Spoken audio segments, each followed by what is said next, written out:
Jésus était donc juif? Vous êtes sûr? Voyons voir. Prénom. Yeshua, Dieu sauve. Un des 5 prénoms les plus donnés en ce temps-là. Le sabbat est fait pour l'homme et non l'homme pour le sabbat. Le sabbat est fait pour l'homme.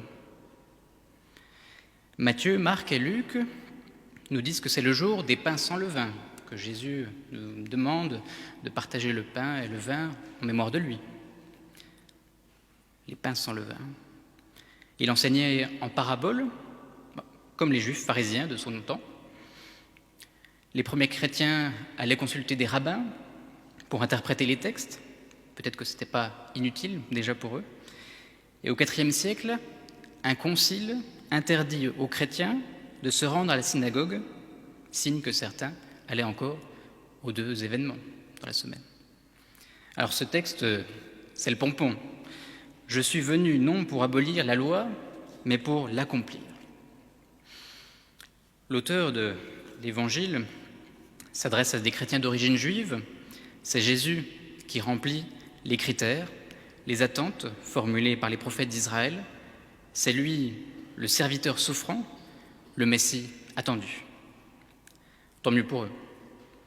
Ça nous fait une belle jambe. Mais alors, en quoi est-il digne d'intérêt pour nous aujourd'hui, nous qui ne sommes pas juifs ou pas tous? De quoi nous parle Jésus ici? Tu ne commettras pas de meurtre, tu ne commettras pas d'adultère, tu ne parjureras pas, mais tu t'acquitteras envers le Seigneur de tes serments. Tu tiendras parole donc, tu ne mentiras pas. Les 10 commandements, le décalogue, donc il faudrait plutôt traduire par les 10 paroles, que l'on trouve 2 fois dans la Bible, dans les livres de l'Exode et du Deutéronome. Est-ce que vous savez d'où ils viennent? Eh bien, ils apparaissent progressivement déjà avant le IXe siècle, avant notre ère. Les livres bibliques que nous connaissons n'existent pas encore, que déjà ces commandements sont là, de manière très partielle, parcellaire, tout doucement. On trouve « tu ne voleras pas »,« tu ne prendras pas la femme de ton prochain », ou « tu ne tueras pas celui qui est à côté de toi ». Tout cela dans des traditions nomades très anciennes. Ces principes ont valeur alors de règles minimales pour gérer les relations dans la communauté. C'est une sorte de loi naturelle. C'est ce que dira Luther au XVIe siècle. C'est la loi que Dieu lui-même a gravée dans le cœur de tout homme. On retrouvera donc, sans s'étonner, le « tu ne tueras pas » dans la loi juive orale, la Mishnah, où l'on trouve ces mots « Tout homme qui détruit une seule personne, l'Écriture lui impute comme s'il avait anéanti un univers. Par contre, tout homme qui maintient en vie une seule personne est comme s'il avait maintenu en vie un univers entier. » On trouvera le même principe dans une formulation quasi identique dans le Coran. C'est à cause de ce crime que nous décrétâmes pour les fils d'Israël que quiconque tuerait une personne sans que celle-ci ait tué ou créé scandale sur la terre serait jugé comme s'il avait tué les hommes en totalité. Le Coran, qui contient une présence massive d'éléments issus du judaïsme des premiers siècles, judaïsme tardif, dirait-on. Jésus, donc, ici, ne produit pas un savoir nouveau, mais il révèle et il témoigne de son caractère universel, à l'image de la parole du Christ qui se veut universelle. Mais en plus, il nous interpelle. Pour Jésus, la foi n'est pas un face-à-face entre moi et Dieu, une somme d'individualités séparées qui seraient côte à côte sans avoir rien à voir en commun. Non, pour Jésus, ici, par ses commandements tournés vers mon prochain, me révèle le tiers oublié, l'autre, celui qui est à côté de moi, à côté de vous, sur votre voisin de banc, et dont le visage m'oblige. Il replace chacun de nous devant son prochain, devant ses relations, devant son conjoint, devant ceux avec qui nous vivons chaque jour. Ici, ce n'est pas ma prétendue bonne théologie qui me garantit la bienveillance divine, mais la confiance qui me tourne vers les autres et me pousse à les servir, concrètement.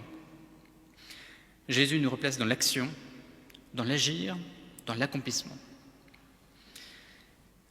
Alors, cette phrase « vous n'entrerez pas dans le royaume des cieux » peut signifier « vous n'y entrerez pas seul ».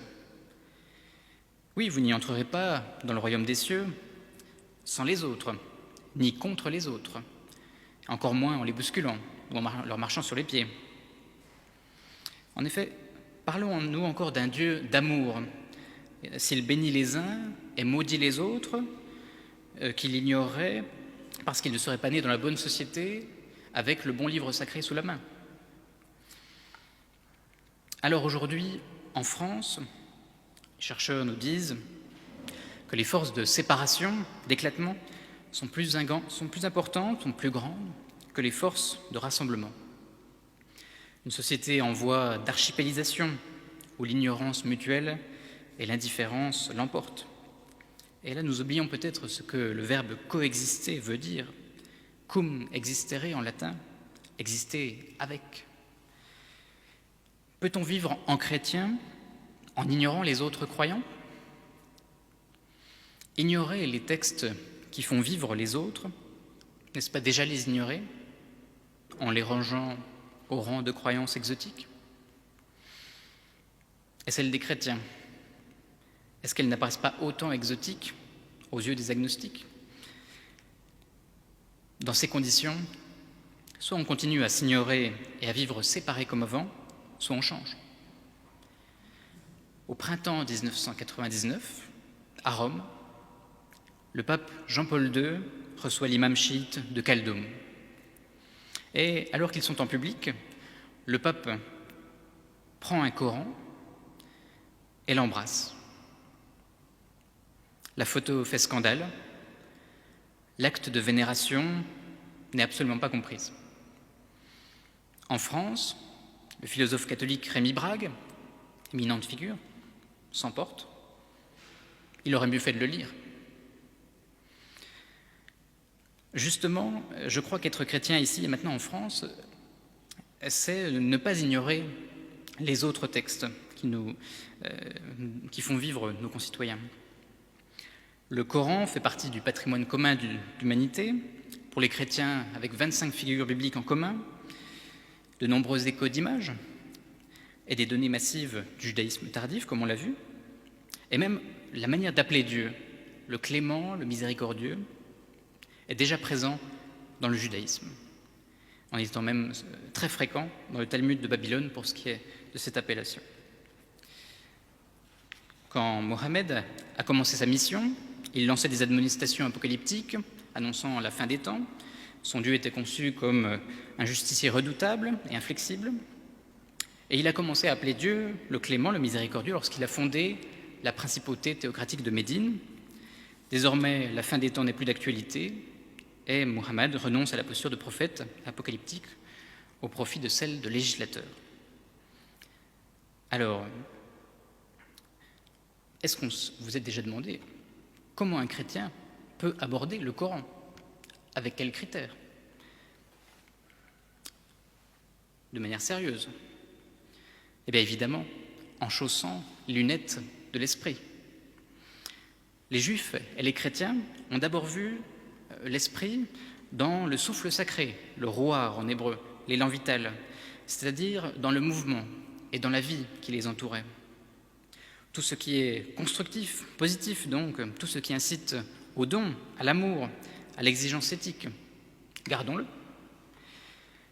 Ce qui nous touche, nous, humains du XXIe siècle, alors que ce texte s'adressait à des humains du VIIe, si un passage vous touche, alors c'est peut-être qu'on touche là à une vérité universelle. L'esprit souffle où il veut. Alors attention, il faut mettre en garde. Si on ne lit pas ces textes avec des outils sérieux et une formation solide, on risque de faire beaucoup de contresens et de tomber dans la polémique. Au contraire, il faut replacer les textes dans leur contexte, évidemment. Et lorsque le Coran parle de Jésus, il faut se souvenir que la rédaction se passe 6 siècles après les événements. Les protestants n'ont pas l'habitude de se soumettre à des magistères qui se prétendent définitifs, en mettant un point final à une interprétation. eh bien on voit mal pourquoi il commencerait à le faire en abordant le Coran. Et je crois que c'est très utile ici. Alors, on découvrira que Dieu parle aussi à travers nos différences, qu'il faut éviter de confondre la vérité et l'idée que l'on s'en fait. Oui, lisons les textes comme des vitraux. Par moments, il fait nuit, ces textes restent muets à nos oreilles, et les chrétiens de chaque religion le savent bien, chaque verset n'a jamais fini d'être interprété. On les interprète en intertextualité, les uns par rapport aux autres. Et par d'autres moments, une lumière jaillit, faisant resplendir chaque texte dans sa couleur.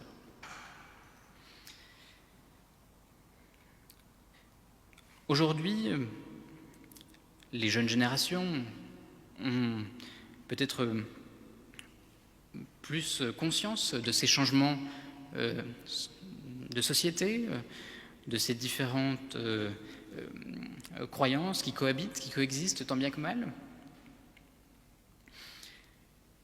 Et alors, je crois que c'est là le moment le plus important où il faut poser une parole commune sur ces textes bibliques et coraniques.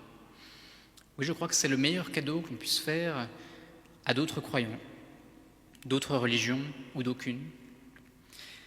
C'est la plus grande chose que nous pouvons faire pour la société, qui a vocation à devenir toujours plus une véritable communion de liberté, d'égalité, de fraternité. Une communion à l'image de notre propre corps, qui n'est pas un milieu clos. Et les scientifiques nous en parlent comme d'un milieu vivant, avec des échanges, un lieu de passage, de relations.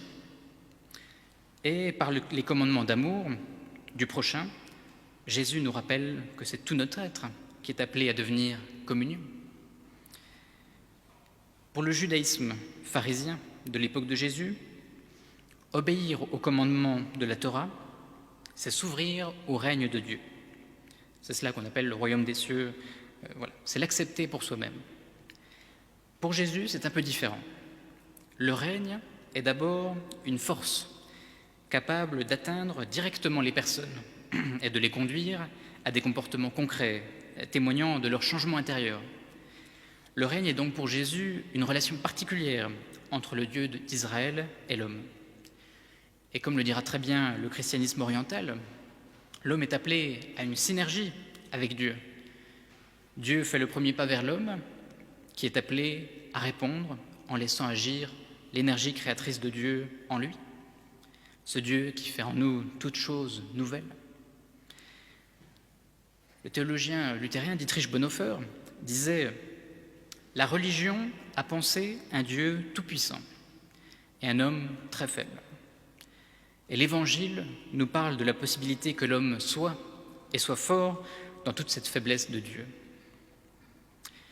Oui, la communauté chrétienne n'a pas autre chose à offrir que cette affirmation du Dieu qui se vide, de la toute faiblesse de Dieu pour l'homme, qui permet le nouvel homme et ouvre une espérance où les hommes sont responsables, chacun à l'égard de tous. Nous pouvons voir et reconnaître en Jésus l'incarnation d'une parole qui nous fait sortir de nous-mêmes, et en cela qui est véritablement déjà divine, et qui nous offre l'image d'un Dieu qui se donne pour que l'homme soit vivant ici et maintenant.